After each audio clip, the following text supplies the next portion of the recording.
বাংলাদেশিদের ভিসা দীর্ঘদিন বন্ধ আছে, তো আমরা প্রত্যেকে আশায় আছি যে বাংলাদেশিদের ভিসা অতি শীঘ্রই হয়তোবা খুলে দিবে। তো আমাদের বাংলাদেশের প্রধান উপদেষ্টাও সংযুক্ত আরব আমিরাতে এসেছেন।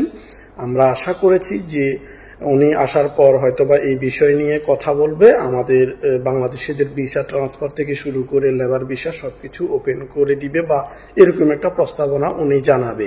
তবে সেই আশা এখন সম্ভবত নিরাশা হয়ে গেছে, কারণ একটা ভিডিও ক্লিপ, ছোট্ট একটা ভিডিও ক্লিপ আপনাদেরকে একটু আমি দেখাই। সংযুক্ত আরব আমিরাত আমাদের লোকের কাহিনী বর্ণনা করছিল, তাদের বলছে আমরা তোমাদের কোনো ডকুমেন্ট আমরা বিশ্বাস করতে পারি না, এত ভুয়া। কাজের লোক হয়তো সে, কিন্তু সে সার্টিফিকেট নিয়ে এসছে মেডিকেল ডক্টরের সার্টিফিকেট। জলজন্ত আমরা দেখতেছি এই ডাক্তার হতেই পারে না।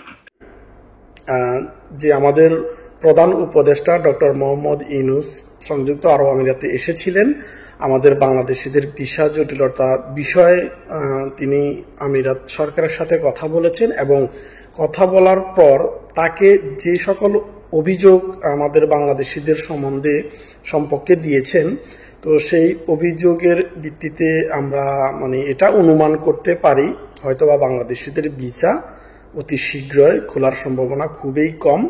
তো আমাদের এটা হয়তোবা আশায় রয়ে গেল, কারণ এই ভিসা বন্ধ হওয়ার পিছনের কারণ সম্পূর্ণটা হচ্ছে আমাদের বাংলাদেশিরা যে যখন লেবার ভিসা বন্ধ ছিল, হাই প্রফেশন ভিসা লাগানোর সুযোগ ছিল এবং পার্টনার ভিসা লাগানোর সুযোগ ছিল, সেই সুযোগগুলোকে তারা অপব্যবহার করেছে।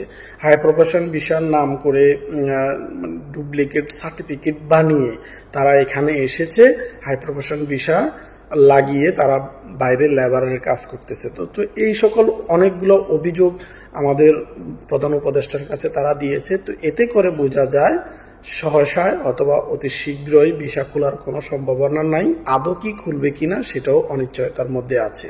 তো এটা হচ্ছে বিষয়। তো আমি সবাইকে বলবো, আপনারা যারাই সংযুক্ত আরব আমিরাতে আসবেন, আমি সবসময় বলে থাকি যে আপনারা এত বেশি টাকা খরচ করে না এসে যখন ভিসা স্বাভাবিক হবে সরাসরি কোম্পানির ওয়ার্ক পারমিট ভিসায় নিয়ে আসার চেষ্টা করবেন।